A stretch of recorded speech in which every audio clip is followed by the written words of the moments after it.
Salut à toutes et à tous. Alors dans cette vidéo spéciale comment bien choisir ses cannes à carpe, on va aborder l'aspect technique, c'est-à-dire je vais vous expliquer et je vais essayer de vous guider dans l'achat de vos prochaines cannes à carpe, si vous êtes débutant ou même confirmé, peu importe, hein. Il y a des choses à savoir qui ne sont pas négligeables puisque la canne à carpe est au pêcheur ce que le fusil est au chasseur. Ce n'est pas quelque chose qu'on va pouvoir changer tous les jours, c'est pas comme si on s'était trompé d'appât ou que ça nous plaisait pas et qu'on puisse en changer le lendemain. La plupart du temps, ce sont des achats qu'on va garder plusieurs années. Et c'est tout comme les moulinets ou le gros matériel. L'aspect technique des cannes à carpe, il faut comprendre plusieurs choses. Alors, une canne à carpe va dépendre de votre style de pêche, de votre taille. Comprendre aussi ce que veut dire les livres inscrits sur les cannes. Souvent, il y a inscrit 2,5 livres, 3 livres, 3 livres et demi. Il y a les tailles aussi qui sont en pieds, donc 10 pieds, 12 pieds, 13 pieds, ce qui correspond à 10 pieds, 3 mètres, 12 pieds, 3 mètres 60, 13 pieds, 3 mètres 90. Il y a des cannes qui sont aujourd'hui en dessous des 10 pieds qu'on appelle des cannes stalking. Après ça, ce sont des pêches plutôt spéciales, des pêches d'itinérance ou des pêches très contact, vraiment à très courte distance, et plutôt des cannes, je vais considérer plutôt comme des cannes plaisir. Il va falloir aussi voir, parce que ce n'est pas forcément la marque qui fait la qualité, hein, encore une fois, tout comme pour les appâts. Il y a des marques qui sont très peu connues, qui font des cannes de très bonne facture, qui ont un très bon cahier des charges. Ce n'est pas forcément en achetant la plus chère qu'on aura forcément la meilleure canne. Surtout si on néglige, comme je vous ai dit juste avant, les paramètres de la taille, du style de pêche, hein, c'est-à-dire que si vous pêchez en rivière, en fleuve, ce n'est pas pareil que si vous pêchez en eau stagnante, lac, étang ou canal. Voilà, c'est complètement différent. Ce sont des cannes qui vont fonctionner différemment, hein. Il va falloir aussi comprendre ce que veut dire l'action parabolique, l'action semi-parabolique et l'action de pointe sur une canne.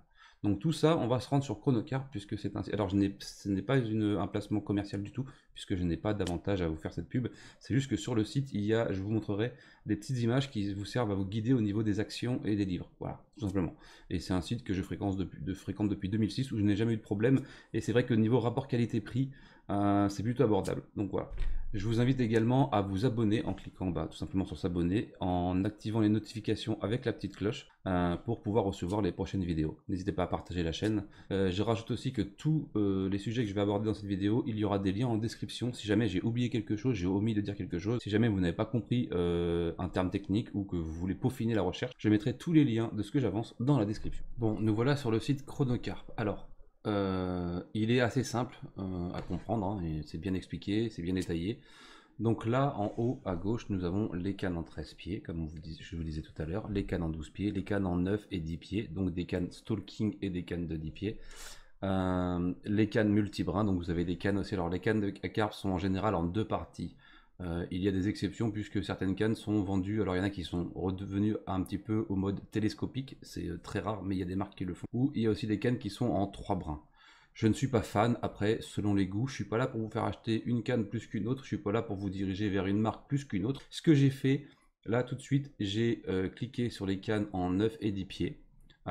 Et j'ai mis par ordre de prix. Voilà, donc ça part du moins cher au plus cher. Il y en a pour vraiment tous les goûts, tous les budgets. Après, à vous de faire les bons choix en fonction des critères que je vous ai énoncés juste avant. Voilà. Alors, on va prendre la canne la moins chère du site. Enfin, la moins chère en tout cas en 10 pieds. C'est la marque ProWes, Cerium 10, en 3 livres. Alors, on va regarder les caractéristiques techniques, c'est-à-dire la mécanique de la canne, ce qu'elle va vous procurer au bord de l'eau, voilà, sur un poisson. Alors, la qualité ProWes, donc bon, ça c'est la pub du fabricant, ce qui est normal. Donc, canne d'action classique. Donc là, vous voyez ici en bas, donc il vous annonce le type d'emmanchement, inversé ou Spigot. Alors, en général, dans 75% des cas, on est quand même sur un emmanchement inversé. Voilà. Ensuite, après, le type d'emmanchement, c'est selon les goûts et les couleurs, pareil. C'est pas mieux qu'un autre, c'est selon l'envie du pêcheur. Ce qui va nous intéresser, c'est qu'ici, ils vont vous donner l'action de la canne. Donc là, on est sur une action semi-parabolique. Alors, semi-parabolique, c'est que la canne, alors pour bien comprendre les actions, c'est la canne qui va plier sur sa moitié. C'est-à-dire c'est la partie supérieure de la canne, donc à partir de l'emmanchement, qui va vraiment travailler. C'est une action qui va être moyenne. Il va y avoir les actions lentes et actions rapides, on va y revenir après, on va aller sur d'autres cannes et je vous montrerai la différence. On a une puissance annoncée en 3 livres. Alors, pour comprendre tous ces critères, parce que beaucoup de gens, là, arrivés là-dessus, ils voient sur la canne marqué 12 pieds, 3 livres 5. Bon, elle est jolie, elle a des anneaux colorés verts, c'est vrai qu'elle donne envie, mais bon, est-ce qu'elle va me satisfaire au bord de l'eau? Est-ce que, selon mes pêches, est-ce qu'elle va correspondre, tout simplement, voilà. Et par rapport aussi à ma taille. Alors, pour la taille, c'est pas compliqué. Ce que je peux conseiller aux gens. Alors, c'est pas une obligation de respecter ça, mais c'est vrai que quand vous dépassez le mètre 80, vous pouvez vous orienter sur des cannes qui font 3,90 m, donc des 13 pieds. En dessous, moi je suis en dessous, donc j'utilise des cannes de 12 pieds et de 10 pieds. Moi je fais 1,74 m. Et c'est vrai que moi, avec une canne de 13 pieds, je ne suis pas à l'aise pour lancer, puisque la canne est très encombrante, 3,90 m, et je n'arrive pas à exploiter la pleine puissance de la canne, donc c'est complètement inutile. Les cannes de 10 pieds sont des cannes qui sont réservées, on va pas dire aux gens qui sont plus petits, mais c'est des cannes qui ont une différence mécanique. C'est-à-dire que ça va être des cannes qui vont être des cannes très courtes, donc qui vont être très peu encombrantes, qui vont être plus faciles à transporter. C'est des cannes qui sont arrivées sur le marché il y a très peu d'années, hein. Elles sont en général adaptées à quasiment toutes les pêches, puisqu'aujourd'hui on dispose, comme vous pouvez le voir dans mes autres vidéos, de bateaux amorceurs. Donc une canne de 10 pieds pourra très bien aller déposer un montage à 200 mètres, tout comme une 13 pieds si vous allez le déposer en bateau amorceur. Cela n'a pas de rapport avec la taille de la canne. Moi je pêche avec, je pêche avec deux cannes en 12 et deux cannes en 10. C'est une polyvalence que j'ai cherchée. Parce que comme tout pêcheur au début, j'ai pêché avec 4 cannes en 12, 4 cannes en 13, et puis j'avais toujours un 4 cannes en 13. J'ai fait l'erreur au début aussi, hein, comme beaucoup de gens. Et j'avais 4 cannes en 12 ou 4 cannes en 10, et puis sur certaines situations, j'avais plutôt besoin des 12 et pas besoin des 10, ou plus des 10 que des 12, simplement parce que j'avais des cours d'eau pas du tout larges, très peu profonds, très encombrés. Voilà, tout dépend de votre style de pêche. Alors, là, on va regarder la qualité. Donc, ils vous annoncent un blanc en carbone au module. Donc, quand ils vont vous annoncer ça, en général, c'est pas le top du top, mais ça reste quand même correct. Voilà. Après, ne vous attendez pas non plus à avoir une canne haut de gamme, hein. Voilà, le prix va en fonction de la qualité aussi. À savoir que quand même ProWes, je prends ce type de canne là, ProWes a quand même une bonne réputation dans les cannes. Beaucoup de gens les utilisent et n'ont pas de soucis avec. Donc, alors, pour l'aspect technique, on va partir sur un autre site. Donc, nous voici rendus sur le site qui s'appelle Carpis, où là, vous allez trouver beaucoup d'informations. Alors, c'est pas un site qui est au goût du jour parce qu'il ne mentionne pas les cannes de 10 pieds, mais peu importe, ça s'adapte de toute façon à toutes les cannes, ce genre d'informations. Alors, il vous explique déjà en premier lieu ce qu'est l'action parabolique. Alors, on va aller directement au principal. Donc, avec ce type d'action, donc c'est la canne parabolique, c'est la canne qui est dite d'action lente. Donc c'est toute la canne qui va travailler, du talon, quasiment, hein, du porte-moulinet talon, jusqu'en haut de la canne. C'est une canne qui va vraiment vous procurer beaucoup de sensations et qui va vous retranscrire tout ce qui se passe avec le poisson. Alors, en général, ce sont des cannes qui sont pas forcément puissantes pour le lancer, qui ne donneront pas des distances similaires à une canne d'action de pointe, qui sont des cannes très raides et très fortes au niveau du pouvoir de lancer. Mais après, c'est chacun. Voilà, si vous recherchez de la sensation que le cheptel où vous pêchez en général est plutôt moyen, dans les jusqu'à 10 kg, la canne parabolique pourra vous donner énormément de sensations lors de vos pêches. Alors, je vais lire quand même le petit paragraphe. Moi, c'est quelque chose que je connais, mais je préfère quand même vous le retranscrire. Et puis, je vous mettrai le lien pareil dans la description. Avec ce type d'action, toute la canne travaille. Mais c'est plus la moitié côté sillon qui plie lors du combat. Très efficace pour les pêches à moyenne distance, voilà, donc je disais inférieur à 100 mètres, donc ce n'est pas des cannes qui vont exploiter des longs lancers à partir du bord de l'eau. Et lors des combats rapprochés, pour les pêches à longue distance, les cannes absorbent trop le mouvement de ferrage, ce qui ajoute à la longueur du fil, entraîne une mauvaise pénétration de l'hameçon.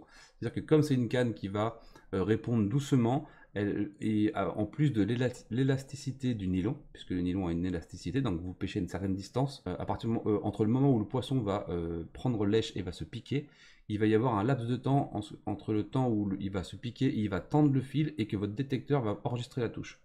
Parce qu'il va, jouer avec cette élasticité.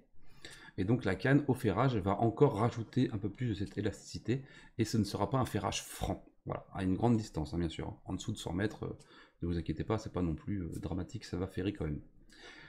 et entraîne une mauvaise pénétration de l'hameçon. Action semi-parabolique. Donc la canne travaille dans sa globalité, mais plus dans la dernière moitié. Donc comme on disait, comme c'est des cannes en deux parties, c'est la partie haute qui va travailler le plus. C'est une action passe-partout. Voilà, c'est une canne un peu tout, on va l'appeler un peu la canne tout-terrain. C'est ce que je recommanderais le plus dans cette vidéo pour les gens débutants. C'est une action semi-parabolique, puisqu'elle s'adapte à peu près à tout type de terrain. Après, à vous de choisir le grammage, c'est-à-dire les livres. On va y arriver juste après. Action de pointe. Alors moi j'ai des cannes, par exemple, j'ai des cannes d'action de pointe, j'en ai deux.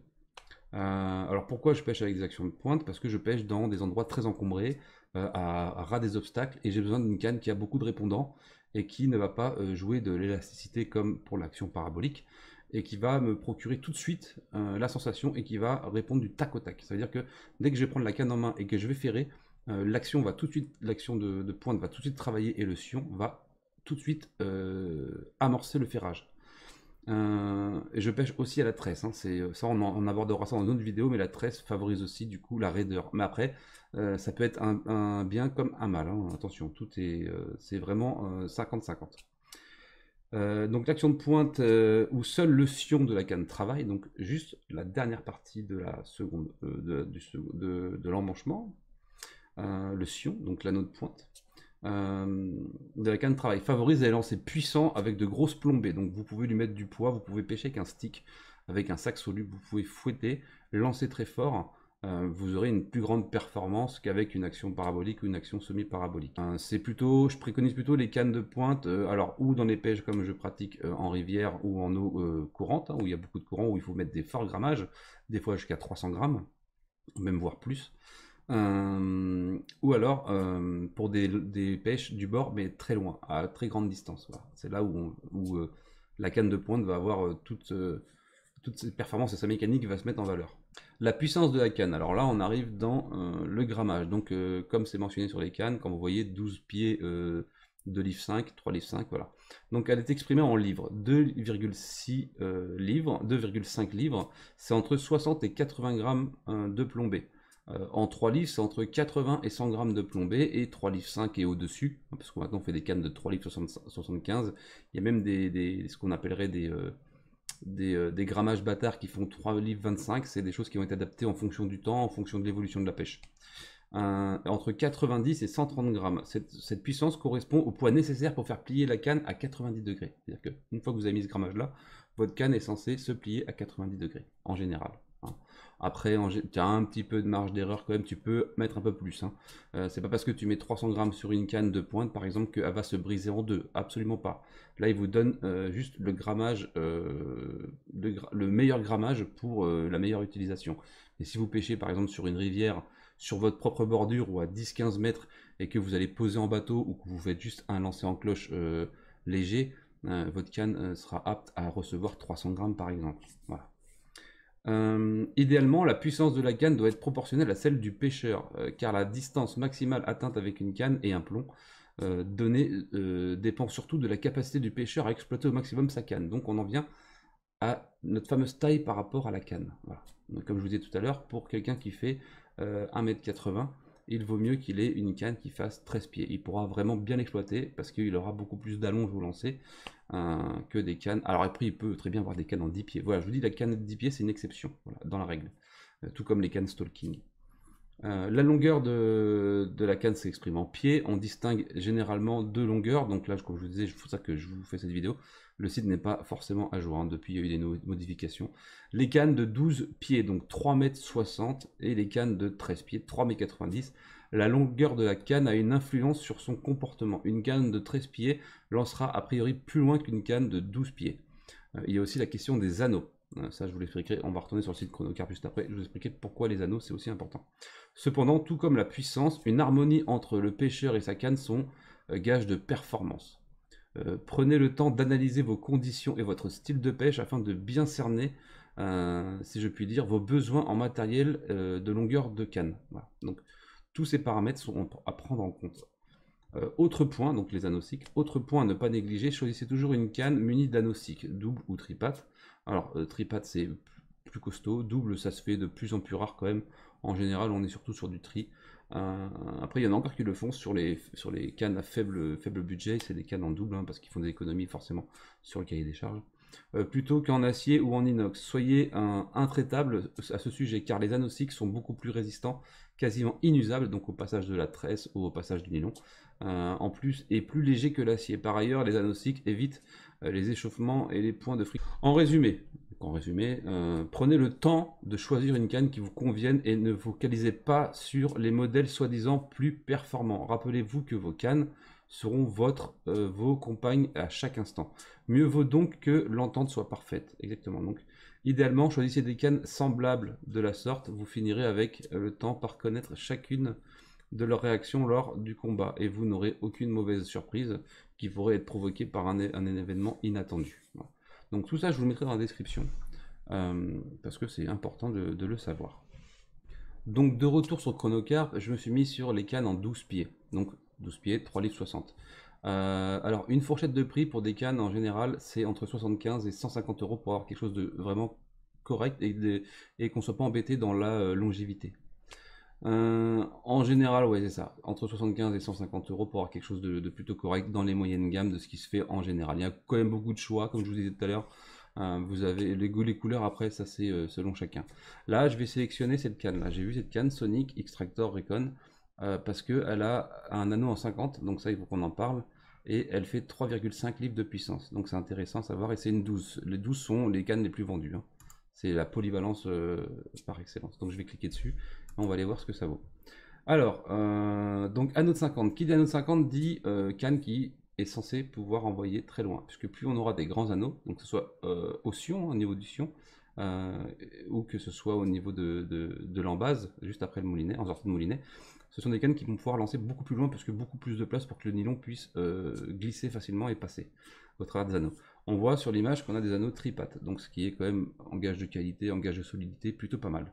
Alors, l'objectif des nouvelles cannes Extractor nous permet d'optimiser les performances tout en minimisant la taille afin d'améliorer son transport. Alors, on va voir ce qu'il nous raconte. Alors, on va partir directement d'aller dans les paramètres. Voilà. Alors, c'est une canne tout terrain. Voilà. Elle fait 3,5 livres de puissance. Elle est en action semi-parabolique. Donc on est sur une canne quand même qui va s'adapter à la plupart des pêches, sans forcément vous restreindre sur les sensations, sans forcément vous restreindre sur une distance de lancer. Elle est plutôt dans la base de ce qui se fait actuellement. Vous avez, alors dans les caractéristiques de la canne, hein, blanc fin en fibre de carbone noir satiné et mat, à action progressive. Vous avez anneau noir super léger en M série DL, une jointure, bon ça c'est encore plus technique, hein. Premier anneau de 50, donc pour les lancer, porte-moulinet DPS noir en 18 mm, ce qui se fait le plus couramment aussi. Clip fil Sonic, alors ça c'est le clip fil, c'est juste en sortie de moulinet, vous avez un petit clic qui vous permet de mettre votre fil, ça on pourra l'aborder dans d'autres vidéos, c'est tout un autre sujet. Talon full shrink japonais en caoutchouc rétractable. Donc sur cette canne là apparemment elle est moins encombrante parce qu'une canne pliée en deux de 3,60 m en général devrait faire 1,80 m d'encombrement dans son fourreau. Là le talon est rétractable, donc c'est-à-dire que vous pouvez rentrer et vous avez un encombrement moindre, ce qui peut être intéressant pour les gens qui n'ont pas forcément un grand coffre ou beaucoup de place pour transporter leur matériel. Mais en général comptez plutôt 1,80 m d'encombrement, là c'est juste spécifique à cette canne là.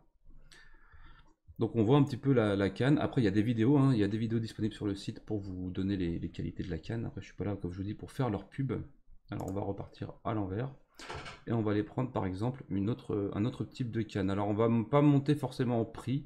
J'aimerais plutôt rester dans cette gamme de prix là et aborder le cas d'une autre canne. Alors là on a une Carp Spirit. Pareil, qui représente les mêmes caractéristiques, donc 50 mm en 12, 3,5 livres. Donc là, elle est à 59 euros. Alors, est-ce que c'est un bon choix? Donc, sachant qu'elle est en promotion. On va regarder les caractéristiques par rapport à l'autre canne. Alors, anneau, c'est guide. Anneau SICK, donc de très grand. Donc, le SICK, comme on le sait, c'est un gage de qualité au niveau de l'usure. Alors, bipat avec finition noire. Donc là, déjà, on a vu au niveau des recommandations que le tripat est préféré au niveau de la solidité. Ça veut dire que on a vite fait de plier un anneau bipat. Voilà. Malheureusement, c'est comme ça. Après, c'est peut-être une très bonne canne, hein, je sais pas, mais au niveau des caractéristiques annoncées, on n'a pas forcément la solidité demandée. Porte-moules DPS 18 mm, finition mat, poignée ajourée, bague en aluminium noir anodisé, réalisé en carbone 30 tonnes, pré-imprégné. Alors là, vous avez plus, je dirais, un mélange de carbone et de composite quand même. Il faut savoir qu'à ce prix-là, ne vous attendez pas à avoir une énorme quantité de carbone dans le blanc. Le blanc, c'est ce qu'on appelle, c'est l'âme de la canne.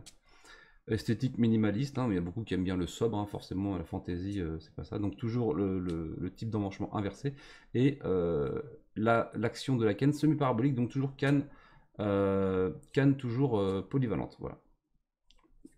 Alors, on a la taille des anneaux qui est donnée. Donc alors à notre départ, on part de l'embase du moulinet, donc 50, 40, 30, 25, 20, 16. Voilà, ça c'est la taille des anneaux. Pour vous donner une idée, c'est censé lancer en regardant les caractéristiques plutôt pas mal. Après, je ne connais pas, j'ai pas eu la canne en main. Plage d'utilisation recommandée entre 90 et 140 grammes, ce qui est plutôt correct hein, pour pêcher tous les jours et à peu près dans toutes les eaux. C'est plutôt correct. Hein. Sachant que 140 grammes n'est pas la limite complète de la canne, hein, comme je vous disais. Si vous voulez mettre 200 grammes sur une canne pour pêcher sur votre propre bordure parce qu'il y a du courant ou 300 grammes, ce n'est pas ça qui va casser la canne ou qui va abîmer la canne, loin de là. Voilà, ça, c'est juste les caractéristiques pour plier la canne à 90 degrés comme c'est expliqué dans l'autre article. Alors partons sur maintenant, admettons, on va aller chercher une canne qui a une action de pointe. Alors je sais pas trop où aller chercher puisque comme je vous dis, je suis pas là pour vous vendre une canne plus qu'une autre. Ah oui, les cannes 10 et 9. Alors les cannes stalking, ce sont des cannes qui sont prévues pour pêcher. Alors c'est aussi des cannes, je les trouve polyvalentes, parce que si tu possèdes un bateau amorceur et que tu as des 10 pieds, tu pourras pêcher quasiment dans tous les domaines. Hein. C'est-à-dire que tu vas pouvoir pêcher autant en grand lac qu'en rivière, dans les encombrements quoi. Après, il y a des prix, c'est abusé. Hein. Voilà, faut savoir que des cannes peuvent aller jusqu'à 1000 euros. Voilà, faut vous le dire. Après, c'est un plaisir que beaucoup de gens investiront beaucoup d'argent, par exemple, dans le sport automobile, d'autres le feront dans la chasse, comme d'autres le feront dans la pêche. Après, si vous pouvez vous permettre d'investir beaucoup dans des cannes, si vous avez envie de mettre 300 euros dans une canne, c'est votre choix et je le respecte. Voilà. Si vous avez les moyens de le faire et que vous voulez vous faire plaisir, loin de moi de vous jalouser ou de vous dire que vous avez fait un mauvais choix. Si les caractéristiques, comme on le disait, sont respectées et qu'elles vous conviennent, autant vous faire plaisir. Alors, je vais choisir au hasard. Alors, je sais pas trop quoi choisir, hein, puisque je suis avec vous. J'ai pas préparé du tout la vidéo avant. Hein. Je vous fais une vidéo comme ça. J'aimerais bien pouvoir choisir en fonction. Alors, bon, les 10, alors ça c'est quelque chose. Donc, les 10, c'est pareil, hein, les caractéristiques. Voilà. Moi, j'utilise les 10 sur des pêches de contact. Voilà, sur des pêches d'obstacles très raides, 3 livres 5 en général. Et c'est des bambous, quoi. Après, le plaisir n'est pas forcément rendez-vous. Il faut un poisson d'au moins 12-13 kg pour commencer à vraiment ressortir quelque chose. Alors, je voudrais passer au 13. Donc, on va essayer de trouver une canne 13 pieds avec une action de pointe. Alors, je dirais que Sonic sont pas mal pour les actions de pointe. Après, en général, je vais pas vous dire que c'est celle-ci qui va être une action de pointe. Je peux me tromper aussi. Si, action de pointe, voilà, ok. Donc la Sonic, voilà, donc c'est pour vous montrer l'exemple. Hein. Je vous dis pas d'acheter Sonic, hein, voilà. Je voulais juste vous montrer. Voilà. Donc là on a une canne, deux cannes pour 142 euros, ce qui fait à peu près 60, un peu moins de 75 euros la canne, ce qui n'est pas fou. On va dire les caractéristiques, savoir si c'est une canne qui peut vous convenir ou pas. Blanc mince, léger. Alors moi j'aime bien aussi les cannes très fines. Après c'est pareil, c'est les goûts et les couleurs, il en faut pour tout le monde. Action de pointe progressive. Donc là, ça va vraiment être une canne qui va être adaptée pour le lancer à longue distance, pour les grosses charges, et qui va répondre tout de suite sur un départ. Hein. Ça va être vraiment impressionnant. Alors, ça peut être source de décrochage aussi. Hein. Voilà, il ne faut pas trop de raideur non plus. Donc, il faut bien choisir vos cannes en fonction de vos pêches. Après, dans les endroits encombrés, je préfère une action de pointe qui va décrocher plutôt que de me retrouver avec une canne qui va m'emmener dans les obstacles et qui va me forcer à casser ou qui va laisser du fil dans la gueule du poisson et qui va se balader avec 20 ou 30 mètres de fil derrière lui et se bloquer dans d'autres obstacles. Bague en céramique très résistante, premier anneau en 50, donc ce qui vous donne déjà la musique qui va vous dire ça va envoyer. Porte-moulinet DPS de 17 mm, convient à tout type de moulinet, clip fil avec le logo Sonic, poignée slim japonais rétractable, donc elle aussi elle a le talon qui se rétracte. C'est pour une question d'encombrement. Ça va permettre d'avoir des fourreaux plus petits, donc de pouvoir ranger son matériel plus facilement. Donc l'action de pointe, alors la puissance c'est 3 livres 5 et on est en 2 brins. Voilà. donc très résistante. Premier anneau. Alors ils disent pas le dernier anneau. J'aurais bien aimé qu'ils me donnent la taille du dernier anneau, mais à mon avis on a des anneaux tripattes, donc ce qui est aussi un gage de qualité. Après voilà, à vous de choisir selon votre envie, votre, votre taille, vos styles de pêche, etc. Voilà, c'était juste pour vous donner mon opinion et essayer de vous guider lors d'achat de potentielles cannes et expliquer aux gens ce que voulaient dire les livres, en espérant avoir éclairé les lanternes de certains qui se posaient la question, qui tombent sur un site et qui se disent bah merde, ça veut dire quoi 13, c'est quoi 3 livres 5, à quoi ça correspond, ils vont l'acheter, ils vont être déçus parce que bah, c'est trop raide, c'est pas ce qu'ils voulaient, ils vont pas avoir de sensation, ou alors ils vont en avoir trop. Bref, voilà, il faut vraiment bien choisir sa canne, c'est important. Prochaine vidéo portera sur les moulinets. En bonus, dans les liens, je vous mettrai un site qui s'appelle Banana Rod. Ce sont des cannes faites sur mesure. Donc là, il faut des moyens, par contre, je vous le dis tout de suite. C'est les cannes que je possédais avant de tout me faire voler. Parce que bon, bah, j'avais les moyens à l'époque, et puis je m'étais fait plaisir. Mais c'est des cannes faites à la main sur mesure. Donc elles sont faites à votre manière. C'est vous qui dites au fabricant, je veux tel anneau, je veux tel blanc, je veux telle puissance, je veux une canne qui va s'adapter aux rivières, je veux une canne polyvalente. C'est tout fait. Voilà. Après, c'est une fabrication main, c'est de l'artisanat. Ce n'est pas de la fabrication en usine ou en série. Voilà. Vos cannes seront uniques. Je vous mets le lien, je vous laisserai aller découvrir le site.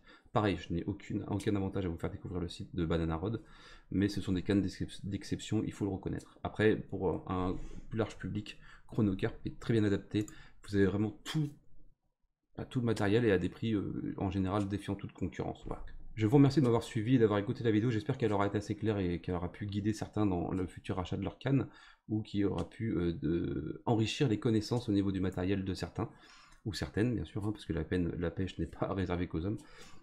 Dans la prochaine vidéo, j'aborderai le choix, comment choisir son moulinet, puisque pareil pour les moulinets, il y a aussi une espèce de cahier technique à respecter, hein. C'est aussi selon les envies, selon l'humeur des gens, si vous préférez un frein à vent ou un frein débrayable, etc. Long cast ou pas long cast, enfin bref, vous verrez. Il y en a pour les goûts, les couleurs, il y en a pour tout le monde, mais aussi il faut quand même bien le choisir parce que c'est quelque chose qui coûte quand même, qui a un certain budget et qu'on ne change pas tous les jours. Je vous remercie, je vous souhaite une très agréable journée, à bientôt, peut-être au bord de l'eau, tchuss.